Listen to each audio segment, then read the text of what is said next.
Hello, everyone, and welcome to Truth Noir, Episode 5. We've got a special guest on tonight. I've known him for a while. We've been kind of doing our own shows for a while here, and he is he's a commuter. That's his thing. He's a big fan of the LA transit system, and that's his favorite thing to talk about. He's been traveling around on the buses and telling stories and getting other people to tell their stories about their experiences commuting around the greater Los Angeles area.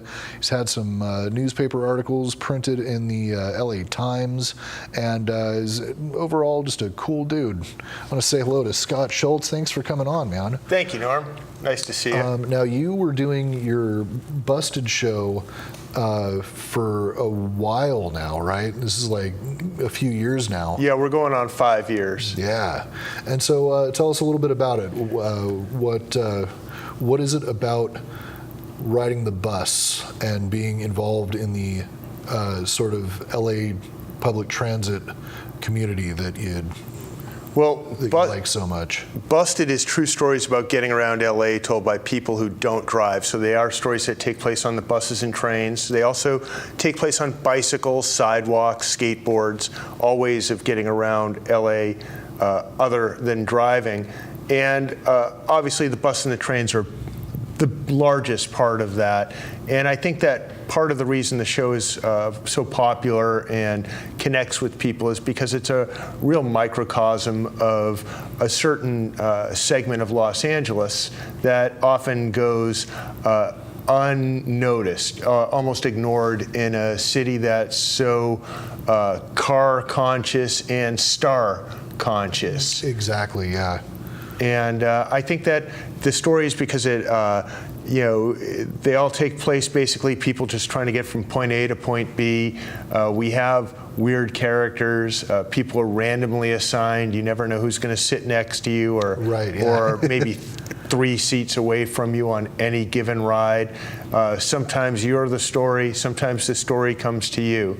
But people can identify with these stories. We have a large audience of people who don't drive as well, or they're multimodal, so they incorporate other modes of transportation when they can go places without driving. They'll leave their car at home. Sure. And they're able to recognize themselves in these stories because we all have more in common with each other than we have differences with each other. Well, it's great to hear you put it that way, because I know for a while I was taking the bus. I've had periods of my life where I didn't have a car, but I didn't. I don't know if I maybe appreciated it as much as you have with. With all of the time that you've put into helping establish some of these communities of storytellers. Yeah. I went to one last week that you had. It was a small gathering at a local bookstore, and it was great. Yeah. I've never been Battery to Books. anything. Yeah, Battery Books just up the street here, and it was so much fun, and just hearing people tell their stories. Some of them, really cute and funny, and then some of them kind of scary and weird. Sure.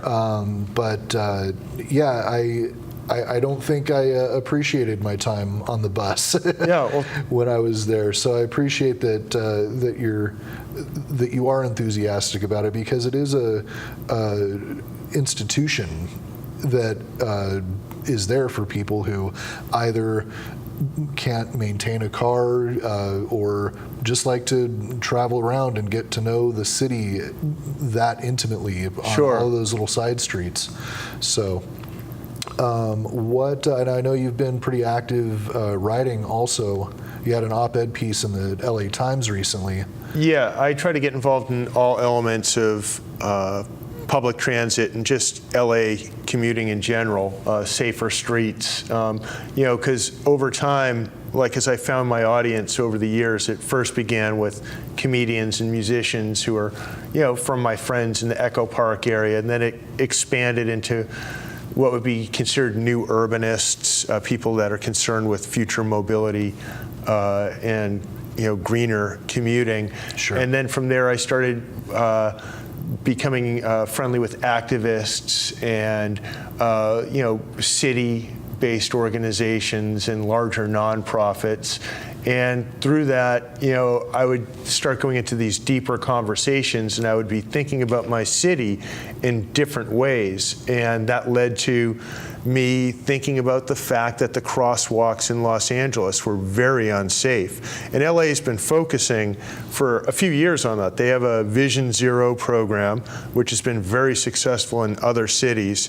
And so as they were preparing to come to Los Angeles, I was having conversations with other new urbanists, and something that I was noticing was that the cars were always cutting through the crosswalks, and police would never do anything. And sometimes I'd be standing right next to them, and I would watch them. You'd be like, hey, guy, aren't you going to do something? Yeah, and I'd be like, hey, how about that? How about that guy that's parked in the crosswalk there? So everybody's going to have to walk in the street. And they'd say, oh, well, blah, blah, blah, blah. And you'd see people getting tickets for jaywalking. There was a real epidemic of them for a good 5-year run at the beginning of the decade. And so I was just like, you know what? I'm positive that they're never even writing tickets to these motorists, and they're putting all of the responsibility for the safety of pedestrians in the crosswalks from pedestrian motorist collisions on pedestrians. Yeah. And not enough on the motorists who control the vehicles that kill the people, the pedestrians. So I decided to send a discovery letter in, and I kind of went through all the process, and they made me jump through 8,000 hoops. And I had one sheriff of a local city tell me that I would never get these statistics because I had asked for all the jaywalking tickets and all of the failure to yield in the crosswalk tickets over a 6-year period. He said I would never receive them because the city does not want me to have them because the numbers would be incriminating, because numbers don't lie, which is why I wanted them. Right. And then all of a sudden, out of the blue, 2 years ago, or 2 months ago, after 2 years, more than 2 years, these stats arrived in the mail, or I got an email that said, hi, I saw you asked for some statistics. You want them still? And I'd forgotten about them. I was like, hell yeah, send them, please. So this was 2 years ago you asked for them. Over 2 years ago now. Wow. 2.5 years ago. It was about 25 months to the date that I made the request, that they reached out and asked me if I still want them. Moving at the speed of bureaucracy, huh? Yeah, just in time for the outgoing chief of police to leave town. So I don't know if it was a final FU to the chief or a final FU to the city from the chief. But I don't think I was intended to get those stats because, once I had them, then I could just look at them and you could see it was obvious. They were ticketing at a 10-to-1 rate. Oh, wow. Which is pretty significant. Yeah. Those are big tickets. And then so I decided to pass the information around to some of my, favorite journalists that cover mobility and traffic and new urbanism within the city of LA. And then I decided, I should kind of take the first crack at it since I kind of did the legwork. And yeah, you might as well. And I'm a storyteller, but I do have a background in journalism, so why not at least try to put them in my own words first, since they're so important to me, rather than relying on other writers to do it.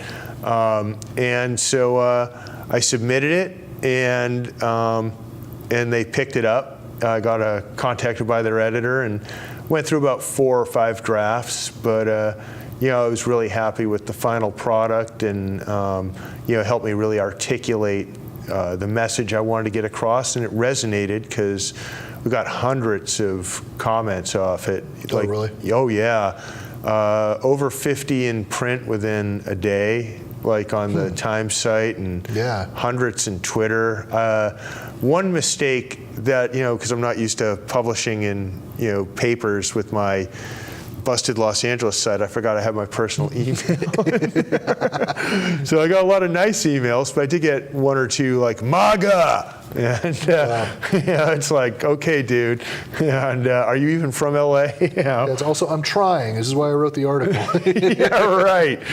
So now you're not from here originally. You're from Boston, right? Or from Massachusetts? Yeah, Boston, suburb of Boston. Now, from your experiences being out there and out here, what are the major differences in public transit between East Coast and West Coast, or like Boston and Los Angeles specifically? Well, I think LA has a fantastic transit system. I know people knock it, but it's really good. LA is massive. There's a lot of transit agencies within LA. You got Subway, you got the Rapid lines, Silver lines, you got the orange buses, you got the dedicated orange bus lane in the Valley. A lot of 24-hour lines. Bravo Metro, Bravo, LA Dot, Foothill, Pasadena Transit. Big fans of all of you. Boston, their Metro, the T is what they call it. It's a lot older. It's actually the oldest subway system in the country. Oh, really? First subway was in Boston. It's the Red Line, Park Street. Went to City Hall. It wasn't a very long stretch. So when you're dealing with the older subway systems, your big concern is maintenance of the tracks. Sure, yeah. And that's something LA, they do a good job of keeping up with it. We have the youngest subway pretty much in the country. It's I think within the last 30 years or something. Well, the oldest line is the Blue Line, and that's only about 25 years old. Yeah, because I was going to say, I remember when they started tearing up all the roads to do it, and the debate of whether it would be a light rail and subway versus a monorail system. I remember that argument going on. Yeah, that would be a little bit before I got up here. Oh, okay. Red Line, I know, was probably 94, 95, because speed. Yeah. Because, they had the ending was Hollywood. The Hollywood and Vine? I think it was Hollywood and Highland. Oh, okay. And because they come out at the Chinese Theater. Oh, right, yeah. And also Pershing Square. So that whole Red Line was all under construction still. But still, 20 years old. They're doing maintenance. The flaw with their system that they're doing right now, though, is they do the maintenance during the daytime and on weekends, which, for example, this past weekend, Pasadena, take the Gold Line in. You work during the week, you might want to go into the city, for example, maybe to go see a soccer game, the FC down at Bank of California Stadium, which is down by Exposition Park. Hop on the Gold Line, you show up, and all of a sudden you find out the Gold Line's not running that day. So now you got to take a shuttle bus. Or it stops every 45 minutes or something. Yeah, and at that point it's why don't you do the track maintenance at 2 in the morning when the trains aren't running anyhow? Right. I mean, that just seems like a more logical time than to do it at 1 in the afternoon.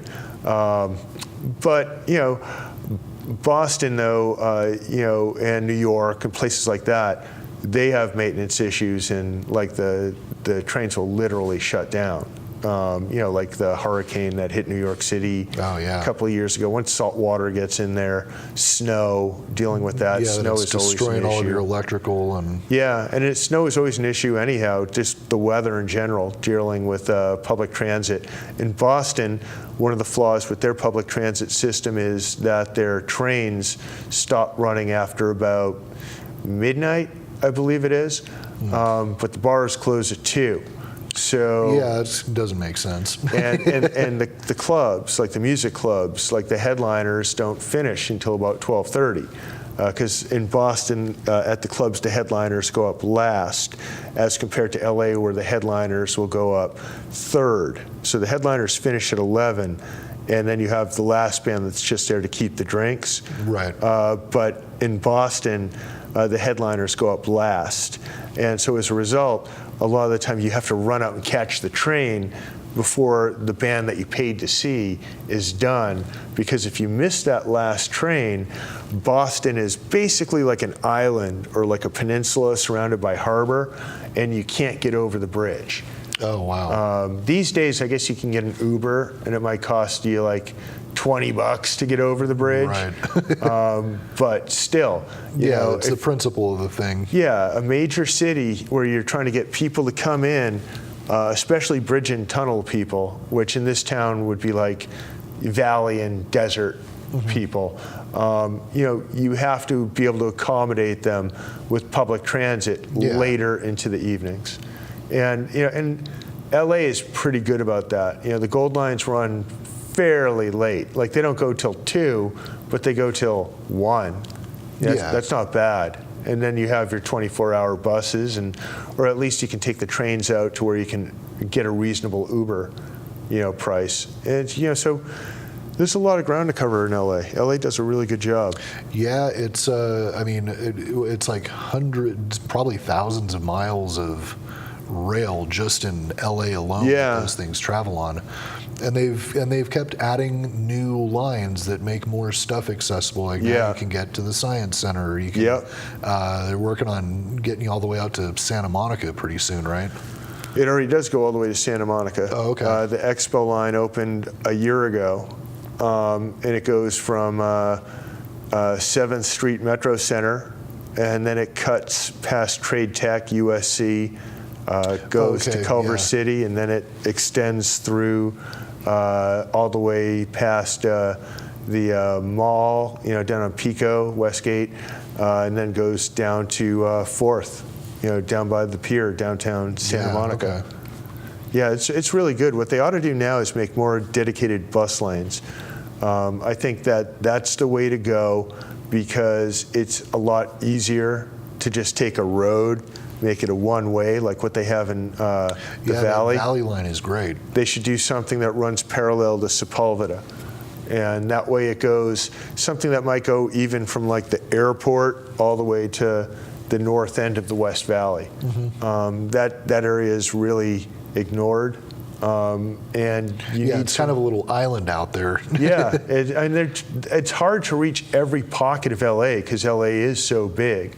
I think that we also have to start looking at some of these ideas like the bore tunnels, like what Elon Musk was talking about, rather than focusing on Dodger Stadium shuttles, which is a luxury. I mean, really, why focus on the Dodgers? Focus on, you know, the citizenry of LA, the commuters. You know, I was watching an interview with him a while back, pretty recently. And he was talking about like, if you dig tunnels, you're not messing with infrastructure at all. Exactly. Like, you're just making new tunnels and new roads, and you can go many, many, many layers deep. And I saw models of it. There's another company based in LA, down by Downtown LA Arts District, that has a contract with Denver. They're doing some roads out there right now. Oh, okay. And it's similar type of technology. And when I was looking at that, I could see how they weren't thinking buses and trains at the time, but I could see it because they put them on like sleighs almost, or tracks, and then they just go, and it's like you get there in like 30 minutes. So it'd be like like some kind of maglev, or it's like a magnet type of system. And so, but then I saw Elon Musk was starting to think of that for public transit, and it's such a good idea because as the city prices out within the core city, people that are going to be working in the city, the people that are, your 9-to-5ers that are, cleaning, that are making sandwiches, that are, your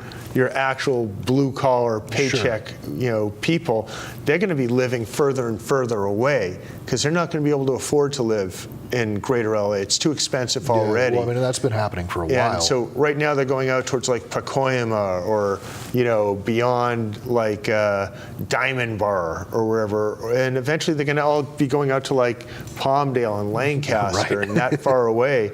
And you can't be expecting your your whole worker class to be taking 2.5 hours each way to commute for a minimum wage salary. About Lancaster or like Bakersfield, or I mean, those are like 2-3 hours away, easy. And that's where your affordable housing is going to be, and that's why they're going to need to have some sort of a boring tunnel type system that can get people from out there to in here without having to go through the traffic.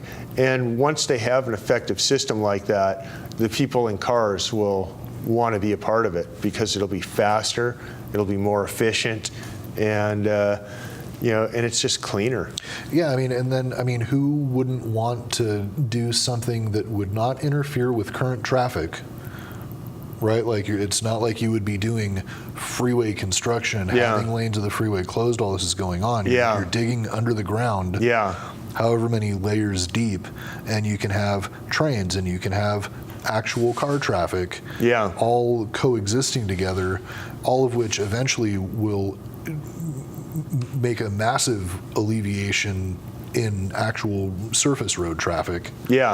Makes sense, right? Yeah, I mean, it's really interesting. I mean, the future is really exciting. I hope I get to see some of it. It's like when I was growing up, my grandfather, he was like 80, and Boston was being rebuilt with the big dig, and they were making the Zagat Bridge and all this stuff, and he was really excited about the future, and he never got to see it, but he was really excited about it, and whenever I see it, I always think yeah, Papa, you definitely knew you were you were on the right track. Yeah, you definitely had a reason to be excited, and I'm excited about what LA is going to have in store. We'll have these bore tunnels. We'll have, soon enough, by the time the Olympics start, we'll probably have, Uber Air, things like that. Awesome. And hopefully, if we get ahead of it, we have Measure M, that's going to kind of help also with the public transit.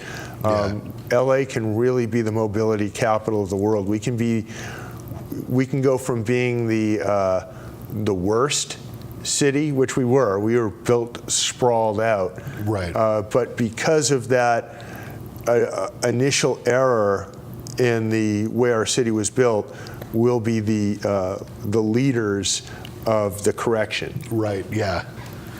Yeah. It's there's all that kind of stuff that you just have to live long enough to live forever. I don't know. I think is what Ray Kurzweil said. He's the one that was like the transhumanist, and it was all about the the downloading your consciousness into a computer that will allow you to remain among forever. But yeah, I mean, you telling me that story about your dad was grandfather kind of reminded me of that. It was just like, I want to see all that stuff too. Yeah, no kidding. Well, we can always watch Fifth Element.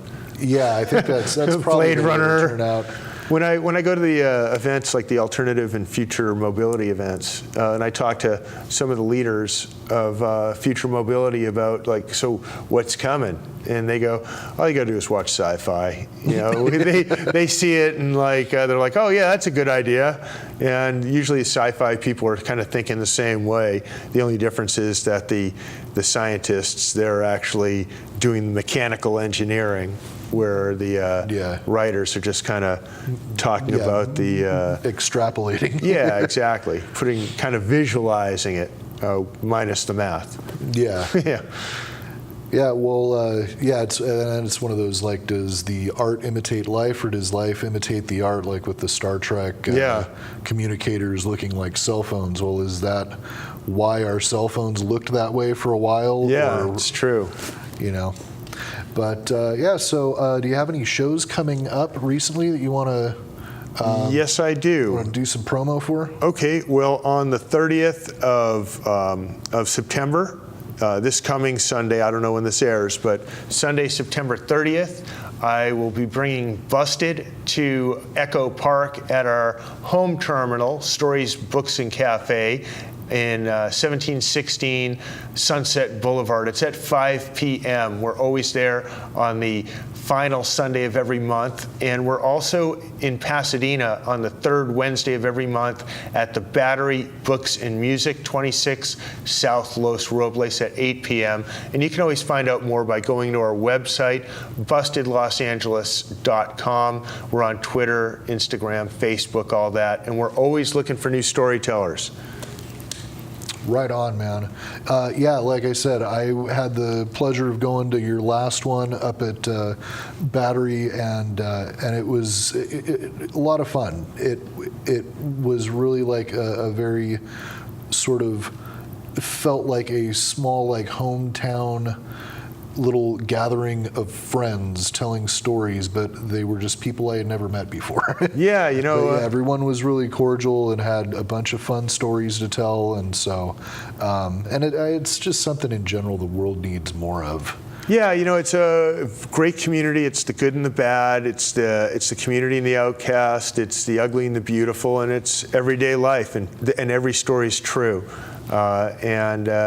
You know, sometimes you'll find a shocking story and people will remember the shock and awe, but they come back for the mundane, the slice of life, the ordinary story. Sure. Alrighty, man. Well, I think we're let's run a couple pictures of Scott's little travels around town, if we haven't already. Oh. Yeah, there's one where you got on the Pasadena Weekly. Yes, that was my brief foray into dressing up as a priest and going around town. Yeah, I remember I saw a couple of pictures of you like that. There's a guy dressed like Alf. Yeah, that's my good friend Matt Henderson, Matthew Teardrop. And yeah, that one was shot by a tourist who just happened to be walking by. Really? I just said, I showed him how to press the phone, and I walked into place, and and then we just did our stuff. And why is he dressed like Alf? Because he has an Alf suit. And I was like, dude, you got an Alf suit, let's use it. I guess that's a good enough reason. Yeah, like and that's me the last time I was wearing this jacket. About 2-3 years ago when we were in the Daily News, and that's Horace Raw, Bobby Becerra, and Pony Melange, aka Rap Girl. Yeah, like all excellent people. And that's the number 2 bus. That's Sunset Boulevard. Right on. Alrighty, man. Well, we're running out of time, but I just wanted to say thank you again. Thank you for having me, Norm. It's cool work you do in the community. Thank you. Thank you. On various fronts, so keep it up. And yeah, check out busted.com and Busted Facebook page.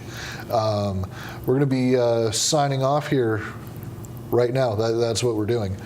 So check us out next time, and we'll have more weird stuff for you. In the meantime, wherever you're going, get there safe. Bye. And respect the crosswalks. Respect the crosswalks.